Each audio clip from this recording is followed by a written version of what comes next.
Hey folks, it's Dr. Brenda, money coach and the creator of the Gutsy Women Club, where women dare to dream and take bold actions to follow their heart's journey. Please subscribe below or follow along on this incredible RV journal with me and the three cats. Guess what?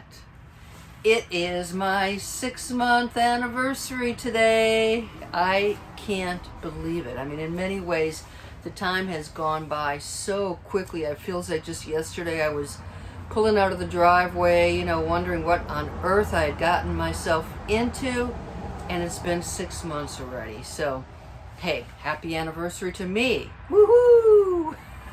So, what did I learn in those 6 months? Okay, I got a list of 6 things. Okay, first of all, everything is figureoutable, okay? I mean, what can stop you from RVing is thinking about all the things that can go wrong. And, I've had things go wrong from my first trip out, sitting at the side of the road for 5 hours waiting on roadside assistance to tell me why my check engine light was on, to being in Florida during hurricane season and having to scramble when my park campground was closed, to figuring out how to change the oil on my rig all by myself. Everything is figureoutable, okay? So I learned that first of all, so not to be so petrified, because when the situation arises, I'll figure it out, okay? That's what RVers do. We figure it out. Second, don't get too cocky. Oh yeah, part way, I've been in a couple of months driving, and I've got a 32-foot Winnebago Aspect. I'm towing a Jeep Cherokee behind. I've got 50 feet, and I'm really pretty good at driving. I've got the the side mirrors. I'm looking out there. I'm like, I got this thing. I got it backed up. I can back this baby up like a pro. Just I unhitch, back her on up, perfect, right? So I was getting a little too cocky, guys. Yeah. So I pulled into a gas station, and I almost got myself trapped in there because it just wasn't enough space to turn around in. And so, I got myself out. A fellow at the gas station at one of the pumps said, hey, you can go around the building. I'm like, okay, good. So just when I'm feeling really confident, like I know what the heck I'm doing, I'll make a mistake and it'll just be very humbling. So don't get too cocky. 6 months on the road, great, but I'm still a baby out here. I've learned a lot, but there's more to learn. Okay? Lesson number 3. Allow yourself to grow. And this is the tricky part of being out on your own, all alone, and having these emotional waves sort of transcend over you. From the first couple of months where I felt a lot of anxiety and thankful that I had my 3 cats to cuddle with at night. And initially when I undertook this, I thought of it more as a search for my identity. I'd had a career.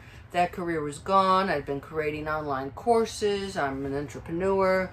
It was all sort of related to that aspect, and I'm just out having fun, right? And now it's really a growth process. It's a growth process of being really comfortable with who you are deep down inside. It's been almost like a search for the soul. It has been a transformation where I feel really happy with where I am in this life. I'm so glad I had the opportunity to do this, and I'm able to go out there and explore. I'm pretty damn good company for myself. So it's been a roller coaster. You've got days where you just want to cry. You have days when you're happy. You have days when you're depressed. You have days when you're just so anxious you don't know what you're going to do with yourself. And then you just let it be. Just let it be. Go through it. Allow yourself to grow, because there's this beautiful blossom at the other end, okay? Allow yourself to grow. 4th thing. This is what I learned in Texas. Sometimes you have to move into self-preservation mode. What do I mean by that? Well, I've been into, I've talked a lot about self-care, eating well and taking care of myself and doing what I need to do to keep my spirits up. in Texas, I found myself in a different place. I'm on my way out here next week. I'm moving to South Padre Island, but I'm in hill country now, and I've been here for too long. So that's been one of the downsides. One of the things I'm still learning about, what's a good amount of time for me. But I was here during the elections, and so much negative energy, and I've had some really bad, horrible interactions with some very narrow-minded people. And I've also encountered, just COVID is running rampant, and there are places here where I don't feel safe. I feel like I need to preserve myself from getting sick. I don't want to get COVID, and there are certain precautions you can take, like wearing a damn mask, so I shouldn't have to put myself in a situation where people are not wearing masks and in my face over things. So I've moved into self-preservation over the last, really since the elections, the last 3 weeks or so. And that means I'm spending more time on my own. I'm in my RV maybe a little bit more, but I'm just taking care of me. I'm just taking care of what I need to do, going out, running my errands, doing little touristy things all on my own. And I've been really, really good about it. I just want to make it to the next destination. And sometimes as RVers, you go out there, you don't know what you're going to like, you don't know what you're not going to like, you don't know the way the campground is going to feel to you. Most RVers are very, very friendly, but you run into places where the climate is not to your liking, and it's not a good fit for you. A lot of negativity.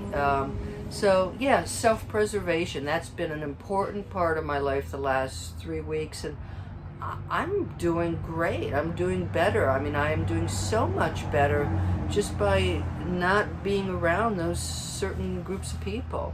So that's been part of my journey.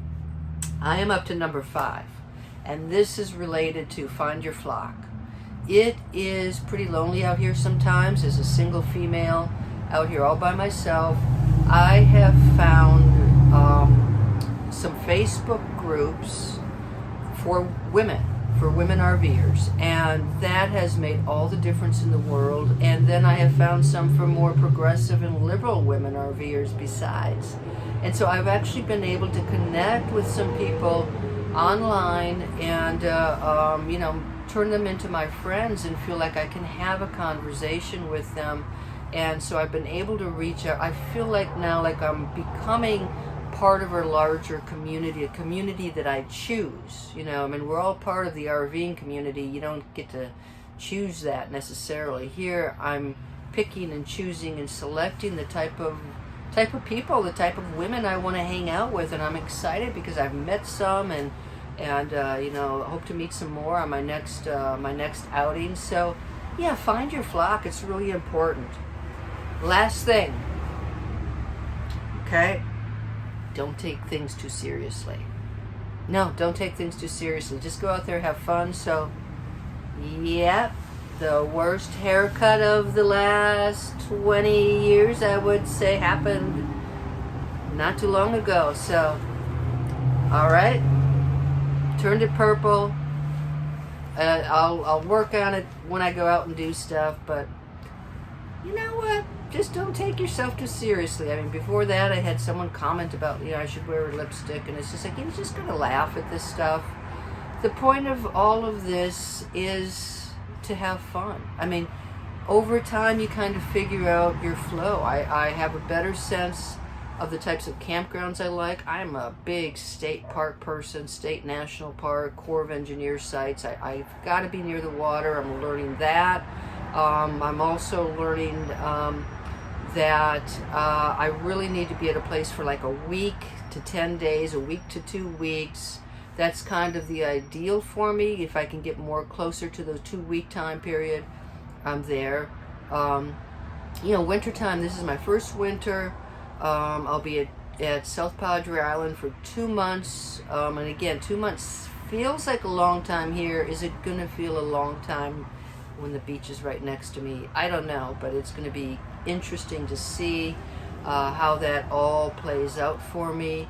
I am just so damn happy that I chose to do this. I mean, I can't even imagine being in my house anymore and sitting at that table and looking out at the same thing. Yeah, I mean, I miss things. I miss my friends. I miss lovely Williamsburg, Virginia. There's lots of things I miss, but nothing.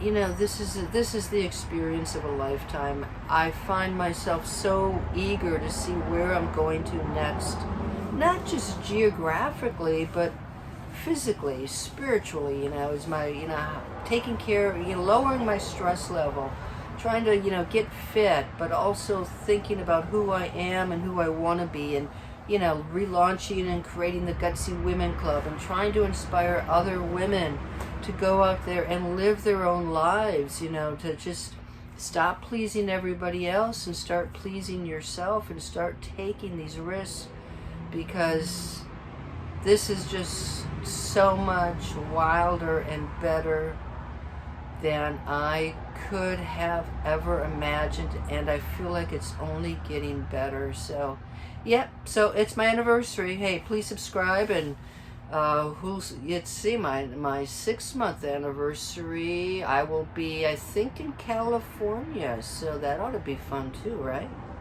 So planning my 2021 trips already. So hey, I hope you're doing well, and I am revamping the Gutsy Women Club, gutsywomen.club, where women dare to dream and take bold actions to follow their heart's journey. So subscribe, follow along. I hope you're doing really well, and if you have a 6-month anniversary, I'd love to compare notes. What have you learned after 6 months full-time in it in your RV? You take care and have a good one. Bye-bye.